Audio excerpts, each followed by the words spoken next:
ക്നാനായ വലിയ മെത്രാപ്പൊലീത്തയെ തടയാൻ ശ്രമം നടത്തിയ വിമതനെ വിശ്വാസികൾ പഞ്ഞിക്കിട്ടു. കോട്ടയം കുറിച്ചി സെന്റ് ഇഗ്നാത്യോസ് ക്നാനായ പള്ളിയിൽ സൺഡേ സ്കൂൾ കുട്ടികളുടെ അവാർഡ് ദാനത്തോട് അനുബന്ധിച്ച് രാവിലെ വിശുദ്ധ കുർബാനയ്ക്ക് എത്തിയപ്പോഴായിരുന്നു തടയാൻ ശ്രമം നടത്തിയത്.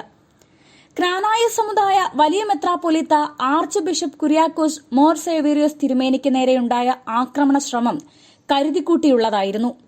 ഇടവക വിശ്വാസികളുടെ സമയോചിതമായ ഇടപെടലിലൂടെ ആക്രമണ നീക്കം തടയാൻ സാധിച്ചു. വിശ്വാസികൾ ശക്തമായി പ്രതിരോധിച്ച് അക്രമിയെ തുരത്തി. തിരുമേനിയെ അപായപ്പെടുത്താനുള്ള ശ്രമമായിട്ടാണ് വിശ്വാസികൾ ഇതിനെ നോക്കിക്കാണുന്നത്.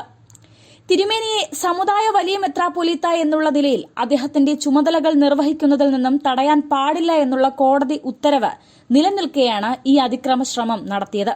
സ്ഥിരം മദ്യപാനിയായ കുറിച്ചി സ്വദേശിയാണ് ആക്രമിക്കാൻ ശ്രമിച്ചത്.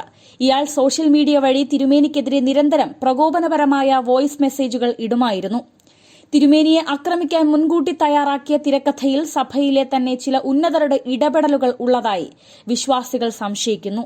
കഴിഞ്ഞ കുറച്ചു മാസങ്ങളായി സമുദായത്തിനും വലിയ മെത്രാപ്പൊലീത്തയ്ക്കും അസോസിയേഷനുമെതിരെ വിമതർ സഹായ മെത്രാന്മാരുടെ ഒത്താശയോടെ അഴിഞ്ഞാടുകയാണ്. അവർക്ക് യാക്കോബായക്കാരുടെ പിന്തുണയുമുണ്ട്.